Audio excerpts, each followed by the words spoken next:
hekta lao khong ngang kanu lao khong we want it's not about interaction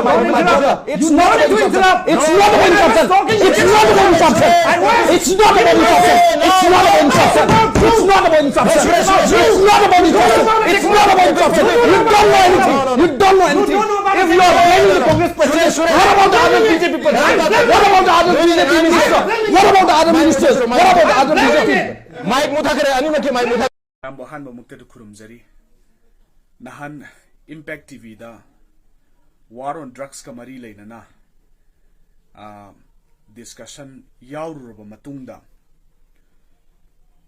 hek loirba matungda panelist ojarinku amadi BJP spokesperson Suresh Kumar yauna isamak aikoi je harauna cha glass amam thapminaraba matungda Suresh Kumar je cha thakpoi thaktaboi taha kumdagrabni diary bau kauramaga ado aina tasenga adum hai ai di political ga personal gi khetna base yam phajana maintain tawjai haina ai dum phongdok pa leibani phongju phongdoi aduga aina thom dai sida Impact TV gi staff singna chief editor masamak yauna ngaktang ngai kho nang thokhinu haina haire da aina khanbana o ngasi je ai je ahanbo oina Impact TV da lakpani na ai gi de ahanba ni Impact TV studio changba haise da ahanbo oina lakpani na ngaktang ngai kho wari sum sanasi hena haining ba male hena idi changi mahake cabin du da pham ngaktang phamming sida paw malai kari paw lake haiba matamda BJYM gi naha sing ai phuna nabagi damakta pre plan tawraga ngasaidagi Impact TV gi makhagi akoi besida loina leire haiba paw se lakpadagi aise chathandaba oi leramne phare phamme karino moina tawrise na law kumma se kaisu tawroida haina hairaga kumma kanjida gali du dagi kumakpa moregi dukan mayam lairiba adom site to the kuma kanjida BJYM gi Alex hairiba nupa macha si mana mang tharaga ai tamna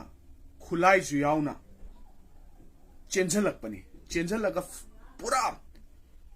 hat ke tup ke haiba matagum ai tamna chenjalak pasidagi mana aingonda kinna khutumna surakpadagi hujikta leiriba mayamsina khambani ai di khut thade karigino hargadi ai di khut thanaba pamjadaba mi singi manungda khoisu amani khara politically taunabai wani personal adudi pamde adudi mana hai nangumba phayeng macha how macha nangna khoidu usitaba yabra kaina mana tawraga ingonde attack che chathabane ba pura aise life attempt chatharakpani adu kanda aibu personal adudi pamde adudi mana hai nangumba phayeng macha how macha nangna khoidu usitaba yabra kaina mana tawraga ingonde attack che chathabane ba pura aise life attempt chatharakpani adu kanda aibu thintharakpa makhadagi aibu thilakpa miyoy asina Impact TV staff asina aise asidi yararo yam thuna chenkhat hor ase hana mana aise pukhalaga mka chenkhalaga studio manung dam ka aise phammaga leibani leira kanji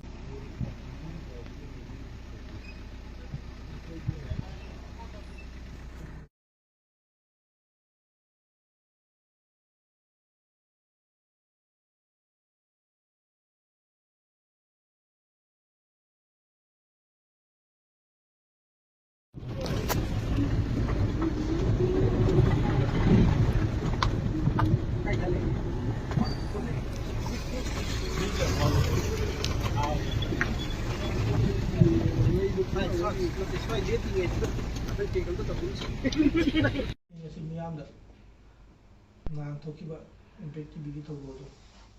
ayo du yom ga thamjage ai ya mo swes law laksab ya mo swes law laksab da ai ya mo bu mathakta layena chagjarak pada ya mo popilal thokpani makhada khong pada ma lai mo da nang kyam phau ge ilapani mo da ai tui to khang tui ai hawalaga yama mai tawi kai gino na ai tan hong ilu re yama ai khut thagi bu shui le ti aduga mana ngarang toy bu thongdo ai ima mukta da ngang ngami je toy bu thongdo ai yama shui su kai de chingjarga mana nomani namga nomani shui da u de bana ti ai kha ma changmani ꯑꯗꯣ ꯃꯣꯏ ꯃꯌꯥꯝ ꯆꯪꯕꯗ ꯑꯩꯉꯣꯟꯗꯁꯨ ꯈꯨꯠ ꯊꯥꯕꯤꯔꯦ ꯊꯋꯥꯏ ꯅꯨꯡꯉꯥꯏꯇꯦ ꯃꯗꯨꯒꯤ ꯊꯕꯛꯇꯨꯗꯤ ꯑꯍꯦꯟꯕ ꯊꯕꯛꯅꯤ ꯄꯣꯂꯤꯇꯤꯛꯁꯀꯤ ꯃꯤꯡꯗ ꯃꯥꯅ ꯇꯧꯔꯤꯕ ꯊꯕꯛꯇꯨꯗꯤ ꯌꯥꯅꯤꯡꯗꯦ ꯃꯤꯕꯨ ꯍꯥꯠꯀꯦ ꯇꯧꯕꯅꯤ ꯍꯧꯖꯤꯛ ꯄꯥꯜꯂꯤꯕ ꯁꯔꯀꯥꯔꯁꯤꯅ ꯄꯥꯕꯨꯡꯅ ꯑꯃꯨꯛꯇꯪ ꯑꯩꯈꯣꯏꯒꯤ ꯇꯧꯔꯤꯕ ꯊꯧꯗꯣꯛꯁꯤꯡꯁꯦ ꯌꯦꯡꯕꯤꯔ ꯑꯇꯣꯞꯄ ꯑꯁꯤꯡꯗ ꯃꯤꯒꯤ ꯑꯣꯏꯕ ꯏꯁꯤꯡ ꯂꯧꯈꯠꯄꯤꯌꯨ mây này thì tôi dùng biểu tôi mẹ mây này thì cô sẽ chỉ hồi dương thái làm mà nè